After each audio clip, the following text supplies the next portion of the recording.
नमस्कार। इंजीनियरिंग विषयों में रुचि बनाने और विषय समझ को मजबूत बनाने के लिए शुरू किए गए श्रीदेवी क्लासेज यूट्यूब चैनल में एक बार फिर आपका स्वागत है। हमारी प्लेलिस्ट इलेक्ट्रिकल मशीन डिजाइन में आज इंडक्शन मोटर की डिजाइन में स्पेसिफिक लोडिंग की क्या सिग्निफिकेंस है और मैग्नेटिक लोडिंग और इलेक्ट्रिक एम्पियर करंट लोडिंग किस तरह से डिजाइन परफॉर्मेंस को प्रभावित करती है उसे समझते हैं। आज की लर्निंग वीडियो शुरू करने से पहले ये बताना जरूरी रहेगा कि हम हमारी सारी स्टडीज के जो नोट्स हैं वो एक पीपीटी के रूप में इस वीडियो डिस्क्रिप्शन के लिंक में दे रहे हैं, जिनकी मदद से आप अपनी स्टडीज को और ज्यादा इंप्रूव कर सकते हैं। तो शुरू करते हैं आज की video. Induction Motors industry, agriculture और दूसरी सभी जगहों पर सबसे पॉपुलर इलेक्ट्रिक प्राइम मूवर्स है जो कंस्ट्रक्शन में बहुत रग्ड है, ऑलमोस्ट मेंटेनेंस फ्री है और सबसे ज्यादा इकोनॉमिक है। एक इंडक्शन मोटर की अच्छी डिजाइन उसमें आयरन, कॉपर, इंसुलेशन और कूलिंग वेंटिलेशन सिस्टम को इस तरह से संयोजित करती है कि हमारी मैन्युफैक्चरिंग लागत भी कम रहे, ऑपरेशंस के दौरान लॉसेस कम रहें और मेंटेनेंस की भी तकलीफ ज्यादा ना हो और मशीन अपने सारे स्टैंडर्ड स्पेसिफिकेशन, परफॉर्मेंस की रिक्वायरमेंट और कस्टमर की नीड्स को भी पूरा करे। किसी इंडक्शन मोटर का साइज, उसमें एक्टिव जो आयरन और कॉपर मटेरियल लग रही है उसकी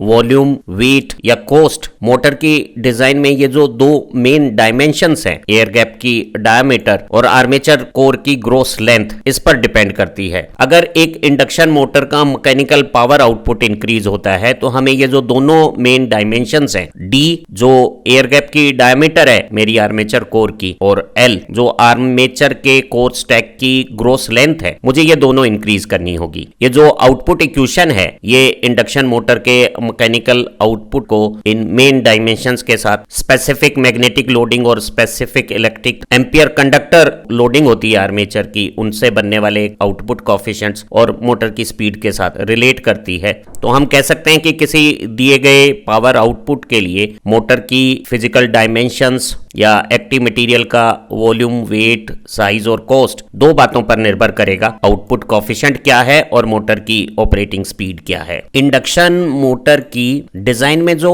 आउटपुट इक्वेशन है वो बताती है कि मोटर में ये जो वॉल्यूम प्रोडक्ट है D²L जो मशीन के एक्टिव कॉपर और आयरन मटेरियल की साइज, वेट और कॉस्ट डिसाइड करेगा, इसकी वैल्यू डिक्रीज हो जाएगी अगर हम मशीन में आउटपुट कोएफिशिएंट को ज्यादा लें या मशीन को ज्यादा स्पीड पर ऑपरेट करें। सामान्यतः किसी मोटर की एप्लीकेशन में स्पीड एक दिया हुआ गिवन स्पेसिफिकेशन होता है और कांस्टेंट रहता है, इसे आप बदल नहीं सकते हैं। तो हम एक इंडक्शन मोटर की सबसे कम डायमेंशंस साइज बना सकते हैं अगर हम आउटपुट कोएफिशिएंट की वैल्यू को सबसे ज्यादा ले लें। एक डिजाइन इक्वेशन में आउटपुट कोएफिशिएंट आर्मेचर वाइंडिंग में पिच फैक्टर और डिस्ट्रीब्यूशन फैक्टर से बनने वाले वाइंडिंग फैक्टर, मोटर की फुल लोड पे जो ओवरऑल मैकेनिकल एफिशिएंसी है, मैकेनिकल आउटपुट और इलेक्ट्रिकल इनपुट का रेशो, और फुल लोड पे जो मशीन का ऑपरेटिंग पावर फैक्टर है, उन कांस्टेंट के साथ एयर गैप में एवरेज फ्लक्स डेंसिटी और हमारे आर्मेचर पेरिफेरी में पर यूनिट लेंथ एम्पियर कंडक्टर्स जो स्पेसिफिक इलेक्ट्रिक लोडिंग है उसके प्रोडक्ट के साथ एक प्रोपोर्शनल रिलेशन रखती है। और हम समझ सकते हैं एक्टिव मटेरियल का साइज, वॉल्यूम, वेट और कॉस्ट कम करने के लिए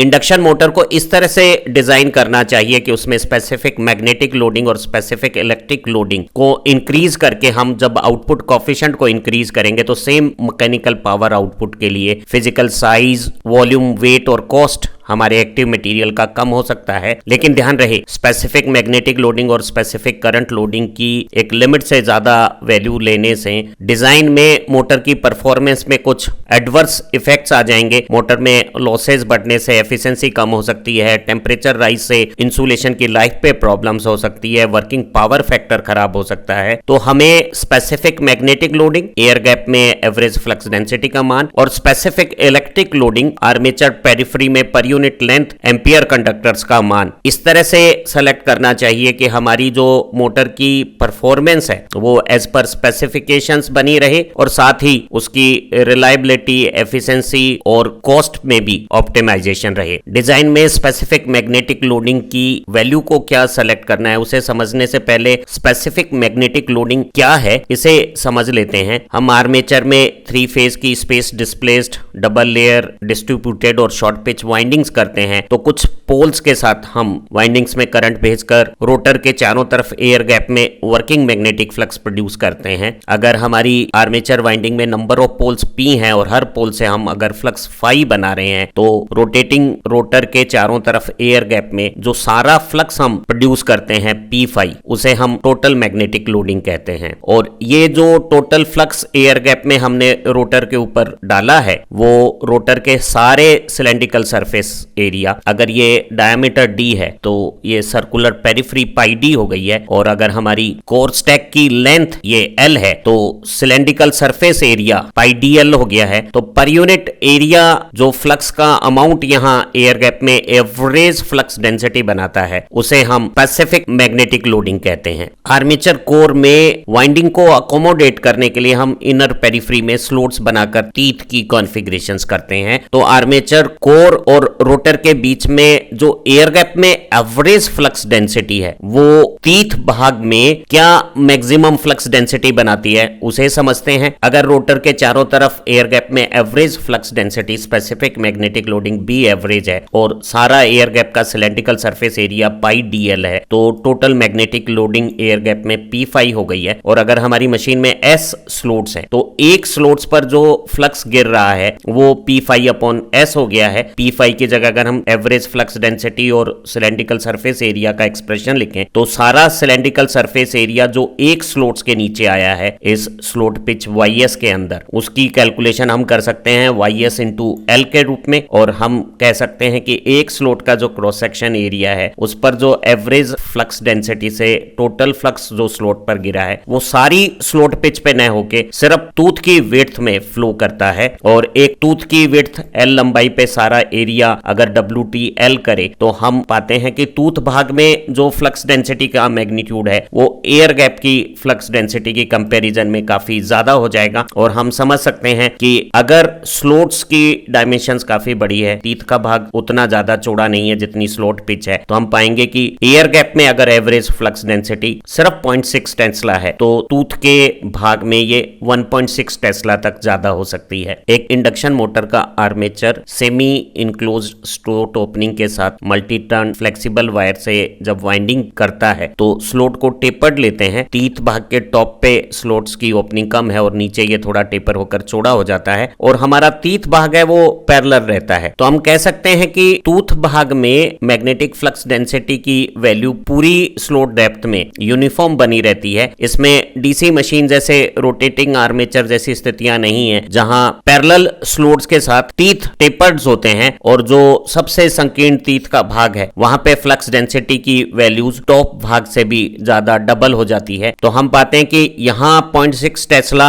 एवरेज फ्लक्स डेंसिटी सबसे संकीर्ण भाग में 2.1 टेस्ला जैसी स्थितियां बना सकती थी। वहीं एसी मशीन्स में एयर गैप में average flux density 0.6 Tesla, teeth भाग में जो थोड़ा छोटा है फ्लक्स डेंसिटी को 1.6 टेस्ला तक इंक्रीज कर सकती है। एसी मशीन्स में स्लॉट में कंडक्टर के लिए अच्छा स्पेस रखा जाता है और उसके साथ साथ हायर वोल्टेज के लिए इंसुलेशन भी काफी स्पेस ऑक्यूपाई करता है। तो जो हमारी टीथ की विड्थ है वो ज्यादा नहीं रहने के कारण एयर गैप में अगर एवरेज फ्लक्स डेंसिटी 0.6 टेस्ला जैसी है तब भी टीथ के इस सकड़े भाग में फ्लक्स डेंसिटी 1.6 टेस्ला जितनी हाई हो सकती है। क्योंकि एयर गैप की एवरेज फ्लक्स डेंसिटी और टीथ भाग की फ्लक्स डेंसिटी प्रोपोर्शनल है तो हमें एयर गैप में फ्लक्स डेंसिटीज को ऐसे रखना है कि टीथ के भाग में फ्लक्स डेंसिटी सैचुरेशन वाले लेवल 2 टेस्ला तक ना जावे। अगर कोर में सैचुरेशन हो जाता है तो कोर में आयरन लॉसेज जो हिस्टेरेसिस और एडी करंट के रूप में होते हैं उनकी वैल्यू बढ़ जाएगी और सैचुरेटेड कोर की परमेबिलिटी कम होने से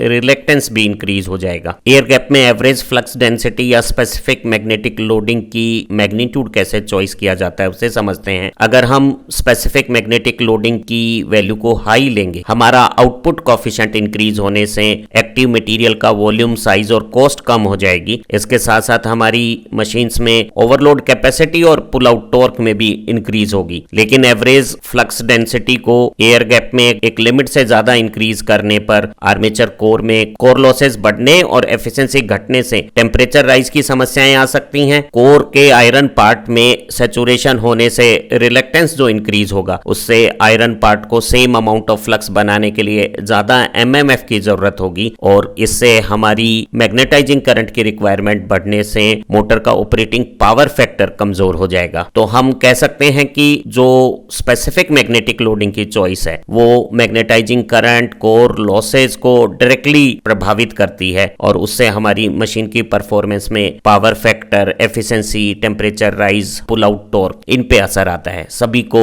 बहुत डिटेल में समझ लेते हैं। इंडक्शन मोटर के स्टेटर और रोटर के आयरन पार्ट की मैग्नेटाइजिंग कैरेक्टरिस्टिक के इनिशियल लीनियर पोर्शन में जब हम मैग्नेटिक फील्ड स्ट्रेंथ को इंक्रीज करते हैं तो कोर में फ्लक्स डेंसिटी तेजी से बढ़ती है और ऐसी स्थिति में आयरन पार्ट की परमेबिलिटी हाई और कांस्टेंट बनी रहती है और हमारे टोटल मैग्नेटिक सर्किट में फ्लक्स फ्लो की जो अपोजिशन रिलक्टेंस है उसमें एयर गैप का रिलक्टेंस सिग्निफिकेंट होता है और आयरन पार्ट का कंट्रीब्यूशन कंपैरेटिवली काफी कम होता है। लेकिन अगर हम फ्लक्स डेंसिटीज को 1.6 टेस्ला से ज्यादा करते हैं तो हमारी मैग्नेटाइजिंग कैरेक्टरिस्टिक के इस नॉन लीनियर पोर्शन में 2 टेस्ला के आसपास की फ्लक्स डेंसिटीज पे जब डीप सैचुरेशन आने लगता है तो परमेबिलिटी तेजी से घटती है आयरन पार्ट की और आयरन पार्ट का रिलक्टेंस एयर गैप के रिलक्टेंस के कंपेरेबल स्थितियों में आने के कारण हमारा फ्लक्स प्रोडक्शन के लिए टोटल एमएमएफ रिक्वायरमेंट है वो तेजी से बढ़ती है और इससे हमारी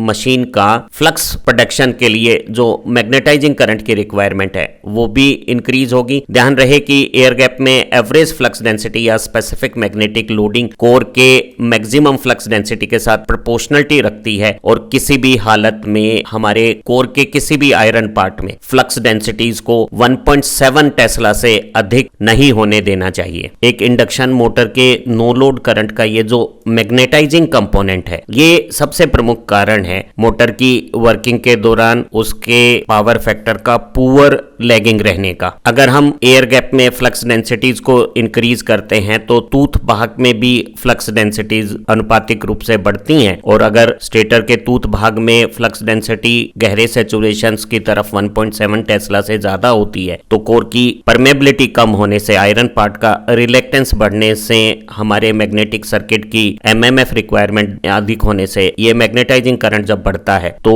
लोड करंट के कंपोनेंट के साथ फेजर सम जो करंट बनता है वो वोल्टेज से काफी अधिक एंगल के साथ जब लैग करता है तो हमारा operating power factor poor lagging हो जाता है। तो एक इंडक्शन मोटर के पावर फैक्टर को अच्छा रखने के लिए जरूरी है कि हम एयर गैप में फ्लक्स डेंसिटीज को इतना अधिक ना करें कि कोर के टूथ भाग में फ्लक्स डेंसिटियां 1.7 टेस्ला या उससे अधिक होने लगे। एक इंडक्शन मोटर की वर्किंग के दौरान जब rotating magnetic field iron core को काटता है तो वो आयरन में हिस्टेरेसिस लॉस और एडी करंट से एडी करंट लॉसेस बनाता है और ये लॉसेस मटेरियल कांस्टेंट्स के साथ फ्रीक्वेंसी जो कि ऑपरेशन के दौरान कांस्टेंट है उसके अलावा आयरन पार्ट में जो मैक्सिमम फ्लक्स डेंसिटियां एग्जिस्ट कर रही है उनके साथ ये रिलेशन रखता है। Hysteresis loss maximum flux density की लगभग 1.6 पावर के प्रोपोर्शनल है और eddy current loss maximum flux density के स्क्वायर प्रोपोर्शनल है। अगर हम रोटर के चारों तरफ एयर गैप में एवरेज फ्लक्स डेंसिटी या स्पेसिफिक मैग्नेटिक लोडिंग को इंक्रीज करते हैं तो आयरन पार्ट में मैक्सिमम फ्लक्स डेंसिटियां इंक्रीज होने से दोनों हिस्टेरेसिस और एडी करंट लॉसेस इंक्रीज होंगे और इन इंक्रीज्ड आयरन लॉसेस से हमारी मशीन में टेम्परेचर राइज की समस्याएं आ सकती हैं और उसकी एफिशिएंसियां प्रेस्क्राइब्ड नॉर्म से कम हो सकती हैं। इसलिए कि इंडक्शन मोटर में आयरन लॉसेस को कंट्रोल करने और एफिशिएंसीज को बेहतर रखने के लिए स्पेसिफिक मैग्नेटिक लोडिंग को एक लिमिट तक ही इंक्रीज किया जाता है। एक इंडक्शन मोटर में जो टॉर्क और स्पीड की ये काली कैरेक्टरिस्टिक है उसके अनुसार अगर मैकेनिकल लोड या टॉर्क के रिक्वायरमेंट को फुल लोड से भी ज्यादा किया जाए तो मोटर अपने करंट को तेजी से बढ़ाते हुए इस पुल आउट टॉर्क जितना टॉर्क बना सकती है। लेकिन अगर मोटर को उसकी रेटेड करंट से ज्यादा करंट कंडीशंस पे लगातार चलाएंगे तो मोटर टेम्परेचर राइज से अपने इंसुलेशन को डैमेज कर सकती है। हम हमारी सारी इंडक्शन मोटर को इस तरह से डिजाइन करते हैं कि अगर फुल लोड से थोड़ा ओवरलोड भी 10 या 20 मिनट के छोटे ड्यूरेशंस में रहे तो मोटर परमानेंटली उस शॉर्ट टाइम ओवरलोडिंग से डैमेज ना हो। अगर हम स्पेसिफिक मैग्नेटिक लोडिंग ज्यादा लेते हैं और एयर गैप में फ्लक्स ज्यादा बनता है तो हम पाएंगे कि हमारी ऐसी मोटर थोड़े करंट इंक्रीज से ज्यादा मैकेनिकल टॉर्क बनाने की क्षमता रखेगी। तो वो सारी मशीनें जिन्हें हम ज्यादा स्पेसिफिक मैग्नेटिक लोडिंग के साथ डिजाइन करते हैं उनकी ओवरलोड कैपेसिटी ज्यादा होती है। इसे हम एक दूसरी मैथमेटिकल डेरिवेशन से भी समझ सकते हैं। अगर स्पेसिफिक मैग्नेटिक लोडिंग ज्यादा है, एयर गैप में पर पोल फ्लक्स ज्यादा बनेगा, तो सेम वोल्टेज के लिए हम वाइंडिंग में नंबर ऑफ टर्न्स को डिजाइन में कम रख सकते हैं। हमारी इंडक्शन मोटर में जो लीकेज रिएक्टेंस है वो टर्न्स के स्क्वायर प्रोपोर्शनल होता है। अगर वाइंडिंग में सेम वोल्टेज के लिए फ्लक्स ज्यादा होने से टर्न्स कम हो जाएंगे, तो लीकेज रिएक्टेंस कम होने से हमारा जो पुल आउट टॉर्क है उसका मैग्नीट्यूड इंक्रीज हो जाएगा। हम इसे यूं भी समझ सकते हैं कि हमारे आउटपुट को रिप्रेजेंट करने वाले सर्किल डायग्राम की डायमीटर बढ़ जाएगी अगर हमारा लीकेज रिएक्टेंस कम होता है, और ऐसी स्थिति में हमारा जो मैक्सिमम आउटपुट देने की क्षमता है या ओवरलोड कैपेसिटी है वो इंक्रीज हो जाएगी। अगर एक इंडक्शन मोटर का फिजिकल साइज इंक्रीज होता है, उसकी डायमीटर काफी बड़ी है, तो हम अच्छे स्लोट स्पेस के साथ टूथ की विड्थ को भी यूनिफॉर्म बड़ी ले सकते हैं, और हमारे सकड़े टूथ भाग नहीं होने से किसी भी भाग में इंक्रीज्ड फ्लक्स डेंसिटी या सैचुरेशन नहीं होगी, तो हम एवरेज फ्लक्स डेंसिटी का मैग्नीट्यूड थोड़ा बड़ा ले सकते हैं। बड़ी साइज की मशीन्स में कूलिंग और वेंटिलेशन भी इंप्रूव हो जाता है, तो हमें टेम्परेचर राइज की समस्याएं भी इंक्रीज्ड कोर लॉसेस से जो हो सकती है वो कम होगी। एक इंडक्शन मोटर में नॉइज और वाइब्रेशन का लेवल एयर गैप में एवरेज फ्लक्स डेंसिटी पे डिपेंड करता है। अगर हम एयर गैप में फ्लक्स डेंसिटीज को इंक्रीज करेंगे तो हमारी मशीन्स में नॉइज और वाइब्रेशंस के लेवल्स इंक्रीज हो जाएंगे। तो अगर हमें मशीन्स में नॉइज और वाइब्रेशन लेवल कम रखने हो तो हमें स्पेसिफिक मैग्नेटिक लोडिंग की मैग्नीट्यूड को कम रखना चाहिए। हमने जाना कि एक इंडक्शन मोटर के डिजाइन में आउटपुट कोएफिशिएंट को इंक्रीज करने के लिए स्पेसिफिक मैग्नेटिक लोडिंग को एक लिमिट से ज्यादा इंक्रीज करने से हमें कोई बहुत ज्यादा लाभ नहीं होने वाले हैं और परफॉर्मेंस में कुछ एडवर्स इंपैक्ट आने वाले हैं। वहीं अगर हम स्पेसिफिक मैग्नेटिक लोडिंग के मैग्नीट्यूड को कम लेकर आउटपुट कोएफिशिएंट की छोटी वैल्यू के साथ मशीन को किसी आउटपुट के लिए डिजाइन करते हैं, तो हमारा जो ये वॉल्यूम पैरामीटर है d²L वो अधिक होने से हमारी मशीन की कंस्ट्रक्शन में एक्टिव आयरन और कॉपर मटेरियल की साइज, वॉल्यूम, वेट और कॉस्ट इंक्रीज हो सकती है। तो हमें हमेशा स्पेसिफिक मैग्नेटिक लोडिंग की कोई ऑप्टिमम वैल्यू को सेलेक्ट करना चाहिए, और अक्सर हम हमारी इंडक्शन मोटर के डिजाइन्स में एयर गैप में एवरेज फ्लक्स डेंसिटी का मैग्नीट्यूड छोटी मशीनों में 0.3 टेस्ला के आसपास और बड़ी मशीनों में 0.65 टेस्ला के बीच में ले सकते हैं। सामान्यतः ये मैग्नीट्यूड 0.3 से 0.6 टेस्ला ही रखा जाता है, पर अगर आपको कोई इंडक्शन मोटर कुछ एक्स्ट्रा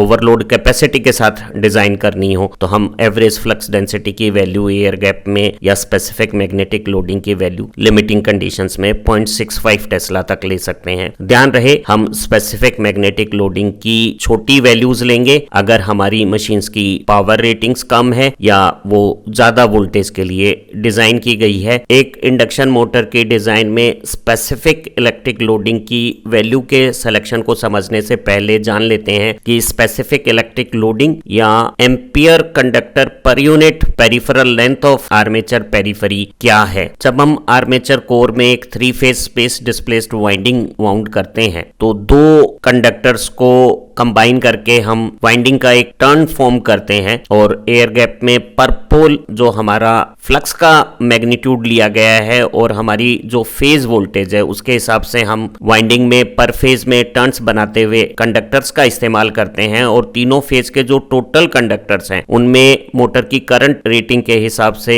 जब कंडक्टर्स में करंट भेजते हैं तो सारे करंट कैरिंग जो आर्मेचर कंडक्टर्स हैं इस आर्मेचर पेरिफेरी में, उसमें कंडक्टर की संख्या और करंट के प्रोडक्शन को हम टोटल आर्मेचर एम्पियर कंडक्टर्स या टोटल इलेक्ट्रिक लोडिंग कहते हैं। और इस लोडिंग को इस पूरी आर्मेचर पेरिफेरी की जो लेंथ है पाई डी, इससे अगर डिवाइड करें तो पर यूनिट पेरिफेरल लेंथ जो एम्पियर कंडक्टर्स आते हैं उन्हें हम स्पेसिफिक इलेक्ट्रिक लोडिंग कहते हैं। इसे हम स्मॉल एसी एम्पियर कंडक्टर्स भी कहते हैं। अगर हम एक इंडक्शन मोटर को हायर एम्पियर कंडक्टर पर यूनिट लेंथ या स्पेसिफिक इलेक्ट्रिक लोडिंग की हायर वैल्यू लेने से हमारी मशीन के डिजाइन में आउटपुट कोएफिशिएंट इंक्रीज हो जाएगा, और इससे हमारा जो एक्टिव मटेरियल है कंस्ट्रक्शन का आयरन और कॉपर, उसका वॉल्यूम, साइज और कॉस्ट कम हो जाएगी। लेकिन ध्यान रहे स्पेसिफिक करंट लोडिंग की चॉइस जो है वो हमारे आर्मेचर में copper loss, temperature rise, machine की ओवरलोड कैपेसिटी को एडवर्सली अफेक्ट कर सकती है। जरा इन्हें समझ लेते हैं। सबसे पहले टेम्परेचर राइज को ले लेते हैं। अगर हमने मशीन की डिजाइन में specific electric loading ampere conductors को ज्यादा लिया है तो यूनिट पेरिफेरल लेंथ में हमारे कंडक्टर्स में करंट ज्यादा होने से जो कॉपर लॉसेस की कंसंट्रेशन है वो इंक्रीज होगी, और ऐसी स्थिति में वाइंडिंग में जो कंडक्टर्स हमने इंसुलेशन के बीच में कोर में दबाए हैं उनमें टेम्परेचर राइज अधिक होगा, और एक लिमिट से ज्यादा टेम्परेचर राइज से इंसुलेशन को भी खतरा हो सकता है। तो वो इंडक्शन मोटर जिनको बनाते समय हम बेटर क्वालिटी का इंसुलेशन इस्तेमाल करते हैं जो ज्यादा टेम्परेचर पे भी अपनी डाइलेक्ट्रिक स्ट्रेंथ को मेंटेन कर लेता है, उनमें तो हम स्पेसिफिक इलेक्ट्रिक लोडिंग को कुछ ज्यादा ले सकते हैं। और उन मशीनों में जिनके इनक्लोजर ज्यादा बेटर डिजाइन है, जिसमें कूलिंग टेक्निक्स बेहतर हैं, उनमें भी हम स्पेसिफिक इलेक्ट्रिक लोडिंग की मैग्नीट्यूड्स को थोड़ा ज्यादा ले सकते हैं। एक इंडक्शन मोटर की काले रंग से प्रदर्शित टॉर्क स्पीड कैरेक्टरिस्टिक में अगर हम मैकेनिकल लोड या टॉर्क की रिक्वायरमेंट को फुल लोड से ज्यादा करना चाहें तो इस नीली कैरेक्टरिस्टिक के अनुसार एक मोटर अपना करंट फुल लोड करंट से तेजी से इंक्रीज करती है, और इंक्रीज करंट के साथ मोटर मैक्सिमम इतना पुल आउट टॉर्क बना सकती है। तो फुल लोड से मैक्सिमम टॉर्क कितना बनाया जा सकता है वो मोटर की ओवरलोड कैपेसिटी कहलाती है। अगर कोई मोटर इंक्रीज करंट के साथ लगातार ऑपरेट होगी तो उसमें इंक्रीज्ड कॉपर लॉसेस से जो टेम्परेचर राइज होगी उससे मोटर वाइंडिंग का इंसुलेशन डैमेज हो सकता है। लेकिन हम मोटरों को थोड़े समय के लिए 10 से 20 मिनट के अंतराल के लिए फुल लोड से कुछ अधिक लोड के लिए मैकेनिकल ओवरलोडिंग के दौरान बिना खुद को नष्ट किए हुए ऑपरेट होने के लिए डिजाइन करते हैं। अगर हम किसी इंडक्शन मोटर की डिजाइन में स्पेसिफिक करंट लोडिंग या एम्पियर कंडक्टर पर यूनिट पेरिफेरल लेंथ एसी ज्यादा लेते हैं तो हमारे पास करंट की जो इंक्रीज होने की जो एडिशनल लिमिट है वो कम हो जाएगी, तो हम मशीन में ज्यादा ओवरलोड कैपेसिटी नहीं बना पाएंगे। तो वो सारी इंडक्शन मोटरें जिन्हें हम हायर स्पेसिफिक इलेक्ट्रिक लोडिंग के लिए डिजाइन करते हैं उनमें ओवरलोड कैपेसिटी कम होती है। इसी बात को हम एक और तरीके से समझ लेते हैं। अगर मशीन की डिजाइन में स्पेसिफिक करंट लोडिंग ज्यादा है तो हमारी वाइंडिंग में पर फेज में नंबर ऑफ कंडक्टर या टर्न्स अधिक होने से इंडक्शन मोटर में लीकेज रिएक्टेंस का मैग्नीट्यूड ज्यादा हो सकता है, और ये जो पुल आउट टॉर्क है वो लीकेज रिएक्टेंस का इनवर्स प्रोपोर्शनल है। तो लीकेज रिएक्टेंस की वैल्यू टर्न्स ज्यादा होने से जब इंक्रीज होगी तो पुल आउट टॉर्क या फुल लोड से ओवरलोड बनाने की कैपेसिटी इंडक्शन मोटर की कम हो जाएगी। इसे हम यूं भी समझ सकते हैं, हमारी परफॉर्मेंस कैलकुलेशन के लिए जो हम सर्किल डायग्राम बनाते हैं उस सर्किल की डायामीटर लीकेज रिएक्टेंस के इनवर्स प्रोपोर्शनल होती है, और अगर सर्किल की डायामीटर कम होगी तो उसमें जो मैक्सिमम पावर बनाने की कैपेसिटी है या ओवरलोड कैपेसिटी है वो कम हो जाएगी। तो हम कह सकते हैं कि वो मशीनें जिनमें स्पेसिफिक करंट लोडिंग ज्यादा ली गई है उनकी ओवरलोड कैपेसिटी कम होती है। एक इंडक्शन मोटर की ऑपरेटिंग स्पीड से भी स्पेसिफिक इलेक्ट्रिक लोडिंग का कनेक्शन है। वो मशीनें जिनकी स्पीड ज्यादा है उनका वेंटिलेशन और हीट डेसिपेशन बेटर होगा, और ऐसी मशीनों में हम डिजाइन करते समय स्पेसिफिक इलेक्ट्रिक लोडिंग को थोड़ा ज्यादा वैल्यू का ले सकते हैं क्योंकि इनमें हीट डेसिपेशन ज्यादा फास्ट रेट से हो जाएगी। जो कंडक्टर्स में हम करंट डेंसिटी लेते हैं उसका भी स्पेसिफिक इलेक्ट्रिक लोडिंग से रिलेशन है। अगर हम आर्मेचर कंडक्टर में करंट डेंसिटी ज्यादा लेते हैं तो छोटे क्रॉस सेक्शन एरिया में ज्यादा करंट से हमारा जो कॉपर लॉसेज हैं वो कंसंट्रेट हो जाएंगे, और उससे टेम्परेचर राइज वाइंडिंग में इंसुलेट करके जो कंडक्टर रखे गए हैं उनमें ज्यादा होगा। ऐसी स्थितियों में टेम्परेचर राइज को लिमिट रखने के लिए हमें स्पेसिफिक करंट लोडिंग को डिजाइन में कम रखना चाहिए ताकि temperature rise with in limit बनी रहे। तो वो मशीनें जिनमें करंट डेंसिटी ज्यादा ली जाती है कंडक्टर में, कंडक्टर के सेक्शन छोटे लिए जाते हैं, उनमें स्पेसिफिक इलेक्ट्रिक लोडिंग डिजाइन में कम रखनी चाहिए। एक इंडक्शन मोटर की वोल्टेज रेटिंग से भी स्पेसिफिक इलेक्ट्रिक लोडिंग का कनेक्शन है। एक हाई वोल्टेज की इंडक्शन मोटर में हमें मोटा इंसुलेशन लगाना होगा जो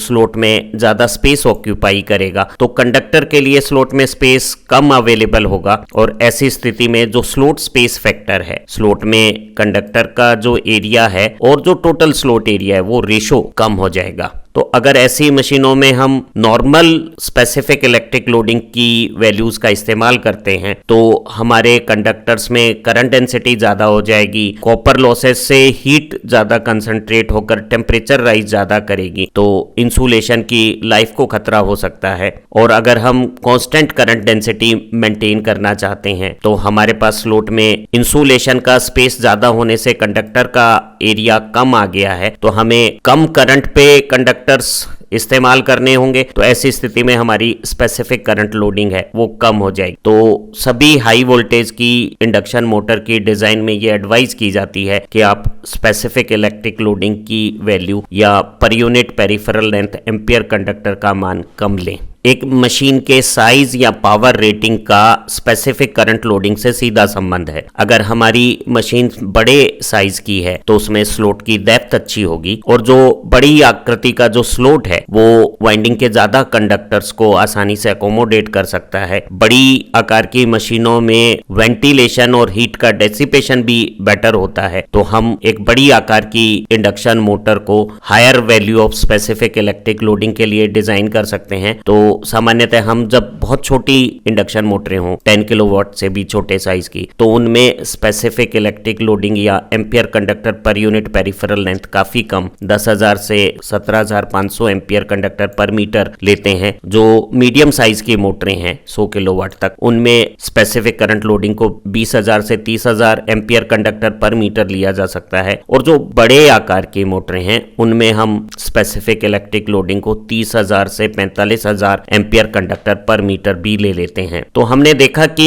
एक लिमिट से ज्यादा स्पेसिफिक इलेक्ट्रिक लोडिंग लेने से फायदे की बजाय कुछ नुकसान होने लगते हैं। और अगर आप स्पेसिफिक इलेक्ट्रिक लोडिंग को कम लेते हैं तो आपको मशीन के डिजाइन में एक्टिव मटेरियल की वॉल्यूम, वेट और कॉस्ट ज्यादा लेनी होगी। तो हमें स्पेसिफिक इलेक्ट्रिक लोडिंग और स्पेसिफिक मैग्नेटिक लोडिंग की कुछ ऑप्टिमम वैल्यूज को ही सेलेक्ट करना चाहिए। तो हमने देखा कि हम साइज के हिसाब से स्पेसिफिक इलेक्ट्रिक लोडिंग या स्पेसिफिक मैग्नेटिक लोडिंग का चयन करते हैं। और अगर कम पावर रेटिंग की मशीन है या कम स्पीड की मशीन है या हाई वोल्टेज के लिए डिजाइन मशीन है तो स्पेसिफिक लोडिंग की वैल्यूज को इलेक्ट्रिक और मैग्नेटिक दोनों को कम लिया जाता है। और बड़े आकार की मोटरों में, ज्यादा पावर रेटिंग की मोटरों में स्पेसिफिक लोडिंग्स को अधिक मैग्नीट्यूड्स का लिया जाता है। यहाँ ये बात बिल्कुल अच्छी तरह से समझ लेनी चाहिए कि अगर हम स्पेसिफिक मैग्नेटिक लोडिंग बढ़ाते हैं तो मोटर की ओवरलोड कैपेसिटी